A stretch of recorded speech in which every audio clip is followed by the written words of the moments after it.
Hello प्यारे बच्चों, नमस्कार। स्वागत है आप सभी का। आई होप आप सभी ठीक ठाक होंगे।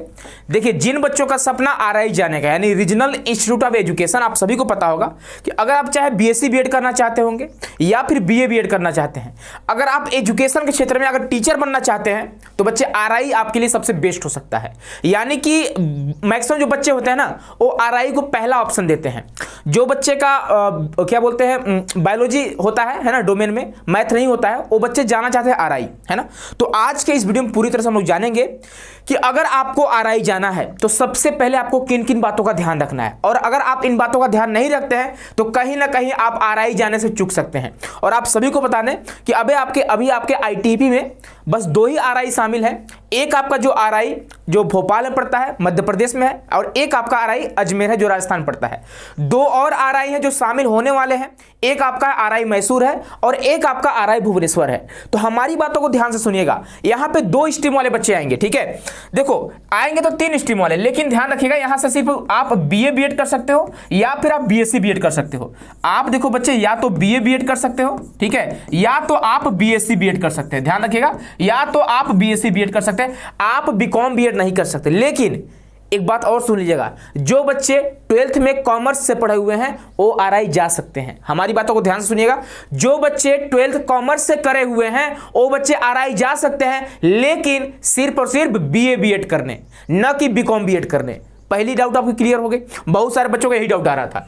अब देखो, अगर आपको आरआई से बीए बीएड करना है तो आप चाहे किसी भी स्ट्रीम से हैं, चाहे आप कॉमर्स से हैं, चाहे आप साइंस से हैं, चाहे आप आर्ट्स से हैं, आपके डोमेन सब्जेक्ट में आर्ट्स वाले सब्जेक्ट होने ही चाहिए। यानी अगर मान लो आपका पीसीएम रहा है 12th में, और यदि आप डोमेन में भी पीसीएम चूज करते हो तो आप बीए बीएड नहीं कर पाओगे। ध्यान रखना, अगर आपको बीए बीएड करना है, history, polity, geography, economics, sociology, psychology, जितने भी आर्ट्स स्ट्रीम के सब्जेक्ट आते हैं वह सब्जेक्ट आपके एज ए डोमेन रहना चाहिए। इन बातों का ध्यान रखिएगा। लैंग्वेज में आप कुछ भी रखिए, कोई फर्क नहीं पड़ता है।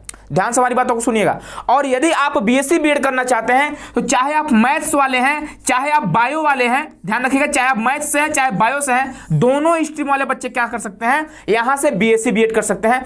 और सबसे अच्छी बात बता दें आपको, बीएससी बीएड में हर एक आरआई में 100 सीट है।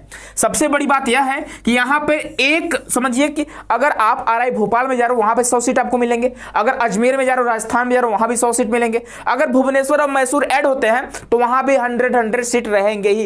इन बातों का ध्यान रखिएगा। वहीं अगर बीए बीएड में देखें तो बच्चे यहां पे क्या है, मात्र 50 सीट है। चाहे हम अजमेर की बात करें, चाहे भोपाल की बात करेंगे, हर एक आरआई में क्या है, 50 सीट ही अवेलेबल है। और यहां पे जो बीए बीएड है ना, इसका कंपटीशन काफी हाई होता है।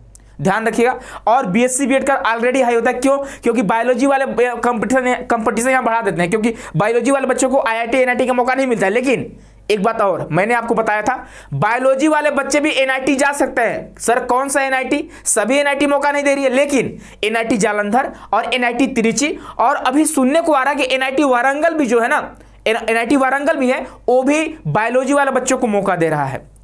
तो अगर आप आरआई जाना चाहते हैं तो किन किन बातों का ध्यान रखना आप समझ गए। अगर आप बीए बीएड करना चाहते हैं तो आप कॉमर्स वाला डोमेन नहीं रखेंगे, आप और साइंस वाला डोमेन नहीं रखेंगे, आपको रखना होगा आर्ट्स वाला डोमेन। और यदि आप बीएससी बीएड करना चाहते हैं तो आप अपना जो सब्जेक्ट है आपका उसी को रखेंगे आप, ठीक है। तो आप समझ गए हैं। और आप सभी को पता होगा, अभी इंटरव्यू भी देखने को आपको मिल रहे होंगे। आरआई अजमेर का इंटरव्यू अपलोड हो चुका है। जो बच्चे आरआई जा रहे हैं, है ना, वो कहीं ना कहीं यहीं से पढ़े हुए हैं, यहाँ से जुड़े हुए हैं। तो अगर आपका भी सपना आरआई जाने का है तो आप सभी का वेलकम है। एक नया बैच आ चुका है जिसका नाम है बच्चे टारगेट बैच, ठीक है। टारगेट बैच आ चुका है जिसकी क्लास जो है वह 4 फरवरी से चल रही है। 4 फरवरी से क्लासेस चल रही है। अगर आप नए बैच में जुड़ना चाहते हैं आप जुड़ सकते हैं। ऑफिस का नंबर आपको दिखाई दे रहा होगा, 9651222407 पर आप कॉन्टेक्ट कर सकते हो। इसके अलावा आप अगर पहली बार चैनल से विजिट करने बच्चे तो चैनल को सब्सक्राइब कर लीजिएगा, बेल आइकन को प्रेस कर लीजिएगा। और अगर आप कोर्स से जुड़ना चाहते हैं तो आप हमारे ऐप सीयूटी कॉन्सेप्ट को डाउनलोड करके भी हमारे साथ जुड़ सकते हैं। तो आई होप कि जितने भी डाउट आपके आरआई के बारे में होंगे, सारे डाउट आपके क्लियर हो गए होंगे। अब मुझे नहीं लगता है कि कोई और आपको डाउट हो रहे होंगे। आप देखो वहां पे मेजर और माइनर वाली दिक्कत आती है, तो आप जिस भी सब्जेक्ट को मेजर के रूप में रखना चाहते हैं रख सकते हैं, कोई दिक्कत की बात नहीं है। ऐसा हमने अभी तक नहीं सुना है। और यहां पे आपको बता दें 100% बच्चों को हॉस्टल मिलती है ना। खुशखबरी आप सभी के लिए, 100% बच्चों को क्या मिलती है, हॉस्टल मिलती है। आप जाकर हॉस्टल ले सकते हैं। ठीक है, नो डाउट। और हॉस्टल की जो फैसिलिटी है काफ़ी अच्छी रहती है, कोई दिक्कत की बात नहीं रहती है।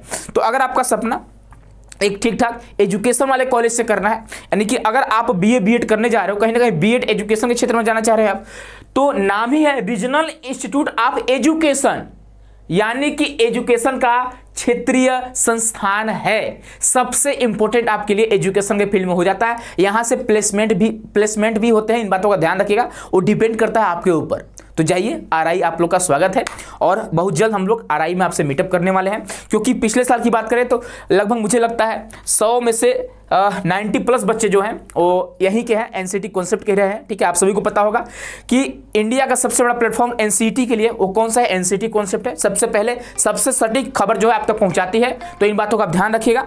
तो मिलते हैं बच्चे हम लोग नेक्स्ट अपडेट में, ठीक है। आई होप कि आप सभी को जो डाउट है क्लियर होगा। मिलते हैं हम लोग नेक्स्ट वीडियो में। बहुत बहुत धन्यवाद आप सभी को।